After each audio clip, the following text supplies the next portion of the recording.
prochaine étape, nous allons interagir avec les optimisations de l'interface utilisateur. Donc pour cela, à partir du tableau de bord de l'optimiseur de performance, on peut se diriger vers Front-End ou encore au niveau du menu, en dessous de Speed Optimizer, on clique sur Front-End. Vous avez 3 actions que vous pouvez mener au niveau du CSS, au niveau du JavaScript et de manière générale. Donc au niveau du CSS, globalement, ce qui est recommandé, je vous suggérerais de l'activer. Donc, par exemple, Minify CSS Files activé. Ça permet de réduire un peu la taille des fichiers CSS. Et comme ils sont réduits, ils sont chargés plus rapidement. Et s'ils sont chargés plus rapidement, votre site web en devient plus rapide. Combiner les fichiers CSS également, c'est à faire. Si à un moment donné vous vous rendez compte que votre site web se comporte un peu bizarrement, parfois il faut venir désactiver, ça dépend des thèmes, ça dépend des extensions. Il y a des extensions qui ne vivent pas très bien avec ce paramètre-ci, donc c'est des choses qu'il faudrait observer. Mais je vous dirais que quand vous le faites dès le départ, la plupart du temps, ça fonctionne bien par la suite. Alors, Preload Combine CSS, ça c'est quelque chose que vous pourriez faire pour accélérer davantage le chargement de vos pages. Mais comme je vous dis, ces éléments-là peuvent être parfois un peu délicats. Donc, ce sera à vous de voir si ça vaut vraiment la peine. Donc, moi, j'activerai juste ces 2 éléments-ci. Si on vient au niveau de l'onglet JavaScript, c'est pareil. Minify JavaScript Files, Combine JavaScript Files. Defer Render Blocking JavaScript, là également je vous recommanderais d'activer, mais il faudrait observer.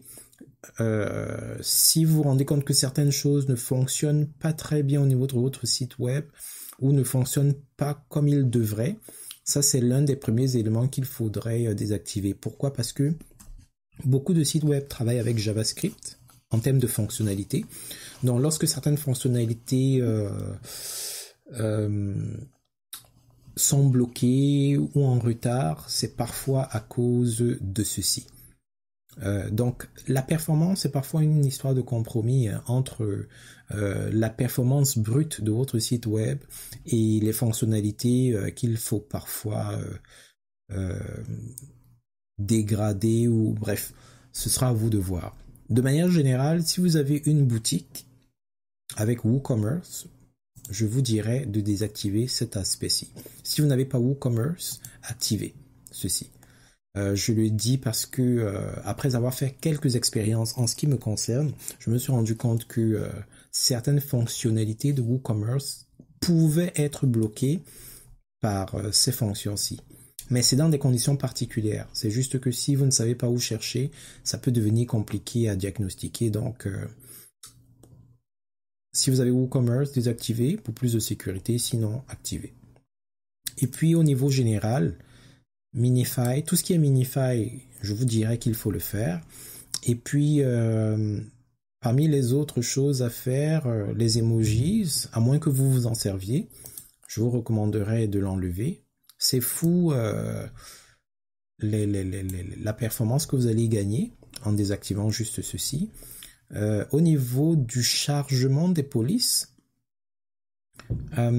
ça peut également beaucoup vous permettre d'accélérer. Ah, j'allais oublier. On commence par Web Fonts Optimizations.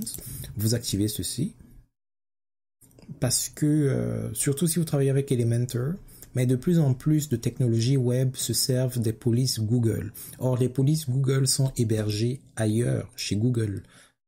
Naturellement. Ça fait que pour qu'elle soit chargée, il faudrait que votre site web communique avec Google, aille récupérer les informations sur Google, vienne les afficher sur votre site web.